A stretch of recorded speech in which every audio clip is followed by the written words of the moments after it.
Welcome to Blade HQ, everybody. Listen, recently inflation's been setting in hard and everything is getting more expensive, but that is not necessarily true when it comes to knives. These knives are all under $50 and they are better now than sub $50 knives have ever been in the past. These are the best sub $50 knives of 2024. Let's talk knives.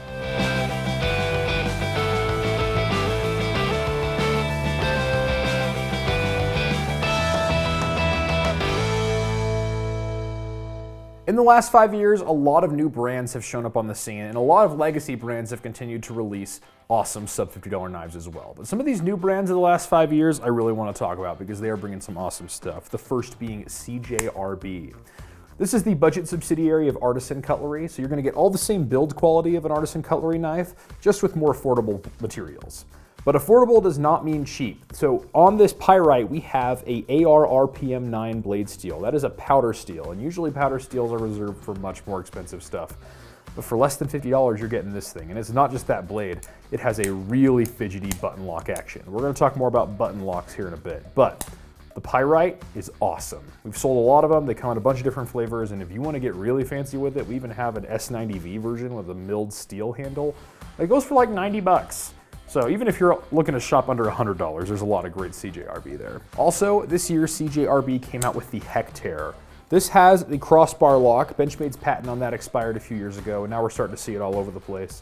And this one has a G10 handle, a reversible deep carry pocket clip, and an AR RPM 9 blade. This is a great EDC knife, especially for you lefties, because that crossbar lock is fully ambidextrous, and if you swap that pocket clip over, it's gonna be a perfect experience of knife carrying. Very nice indeed, CJRB. All under $50. We can get well-made, powder-steeled, G10 handled crossbar locks for under $50 in 2024. Times are still good for knife people. Next up, Bestech has really built out their Bestechman lineup, and that's sort of their budget-friendly alternative as well. And here's one of the newest Bestechman. This one was nominated for Knife of the Year last year. It is so good. Keanu Alfaro is a new designer, and he designed this good boy with all of the best things. We got a G10 handle with full steel liners. It fills out the hand nice, even if you have really big hands. A generous deep carry pocket clip, both with recessed screws and a recessed plate, so it's just gonna slide in your pocket easy. Very fidgety button lock, and a D2 blade. One thing I love about this D2 blade is this grind they put at the tip. It gives you a little bit more wedginess at the very tip. And for an everyday carry knife, that's gonna make a lot of difference when it comes to opening packages and stuff. For under $50. In fact, we've seen these on sale for even less. And heck, we even did a giveaway where if you spent, I think it was $170 on a sale, you got a good boy for free. This is a really great knife, and it's a really affordable one too. Another brand that's sort of new to us is the QSP out of the last 5 years. And this is the Penguin. This is their most popular model, and I think this is one of the most underrated EDC knives out there in general. So the sheep's foot blade is one of the best EDC blade shapes there is because of the way it pierces things. If you're going up against a table, cutting a vegetable, or opening a box, cutting through tape, that tip just digs and cuts so well. And another thing I love about QSP is the way that they finish their knives with all the beautiful accoutrements. So their liners are nice and chamfered, especially on the satin finish ones, they're almost mirror polished. And look at this handle material. So if I didn't know any better, I would have assumed that this is fat carbon. But this is actually a G10 that's made in the same way as fat carbon, got some red in there. It gives it a really nice premium look, but under $50. What a great deal. QSP stands for quality, service, and price, and they give you a very good balance of all three. So if you like this sort of stuff, maybe you don't care for the sheep's foot, there's a million different knives from QSP to check out, and most of them are under $50. The last new brand from the last 5 years I want to talk about is Sencut. This is from the We Knives family of brands. This is their most budget friendly. So it goes We, then Civivi, and then Sencut. But once again, affordable does not mean cheap. We're getting a nice aluminum handle with an anodized finish. I like this red one. And I'll tell you, Sencut button locks are so good. So button lock flippers have been around for a good long while, but I think it was when ProTech released the Malibu is when everybody got button lock fever. We cannot put these things down. They just beg you to keep flipping them, and it's amazing. Love it, love it, love it. This one has a D2 blade with a very tall grind, and it's a fairly thin, so it's gonna slice really well. I almost treat this like a kitchen knife. And I don't know what Sencut does with their sharpening, but I wish every company would do it because it is so incredibly sharp. Remember a few years ago, we got an edge tester to see how sharp stuff was, and we did a quick office tournament, and the sharpest knife in the office was a new Sencut. And that is coming from everybody with all of our sharpening knowledge and all of our super premium knives. Sencut just makes them sharp. So if all you really want is a knife that absolutely will cut, the Sencuts are great for not a lot of money, and they come in all the colors and sizes you like. Next up, CRKT has built out their Squid line. We've seen the Squid for a good long while. It's a Lucas Burnley design. People love it. However, the original Squid is really small. This is the Squid XM, and this is actually our exclusive. Most Squid XMs are assisted, but this one's a manual. And we put this denim micarta on. D2 blade steel, much like a Squid, but you're gonna get that 3-inch blade, a nice sturdy spear point. It's gonna be a great everyday carry knife with all the looks you love from the designers you love too. Oftentimes, just a designer and a micarta handle will put a knife over $100, even with these materials. But CRKT's got us covered with the Squid XM. These are great, I love them, and I'm just glad that we have a manual version. Because I do like the spring assists, but I just love that slick one-hand closer. I know there's a lot of you guys out there that love spring assists, so a lot that love manuals, and we have both options under $50. The Ontario Rat series is still here, guys. It hasn't gone anywhere. I know Ontario sold last year, but the new company that owns them has been carrying the banner forward, especially with these overseas made ones like the Rat 1 and the Rat 2. This one's a Rat 2. Getting a D2 blade, a nice injection molded handle, comes in all the flavors, and this thing set a benchmark a long time ago of what a budget-friendly everyday carry knife can be, and a lot of companies are still trying to catch it. It is, like, there's nothing bad to say about this, and so many knife reviewers out there, like Nick Shabazz looking at you, this is like every knife review you do, you pull this thing out so that you can show the world this is the benchmark. The benchmark is still under $50, which is great. I am super happy that that hasn't gone up in price. Another thing you'll often see is the Kershaw Emersons. A fair amount of these, especially the discontinued ones, will end up under $50, which, like, these are gold standard when it comes to budget-friendly tactical knives. These are designed by Ernest Emerson, have a lot of the same design language as his customs and his more premium USA-made variants. But this thing, under $50, you have a fully functional wave, just snag that thing on your pocket, and you're ready to cut stuff.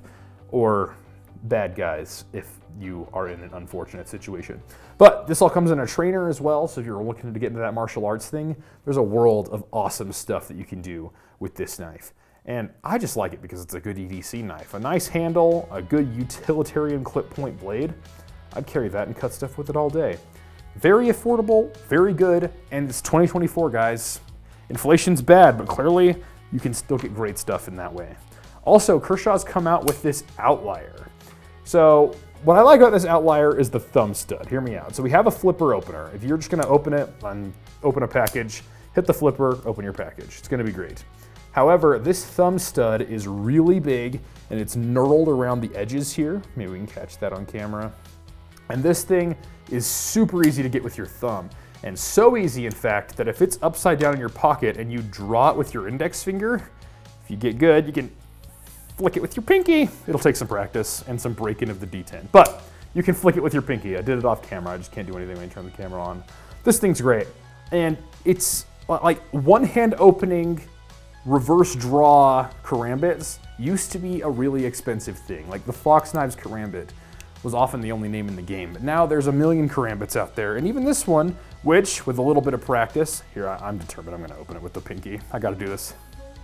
Yeah, I'm not gonna do it, she said no.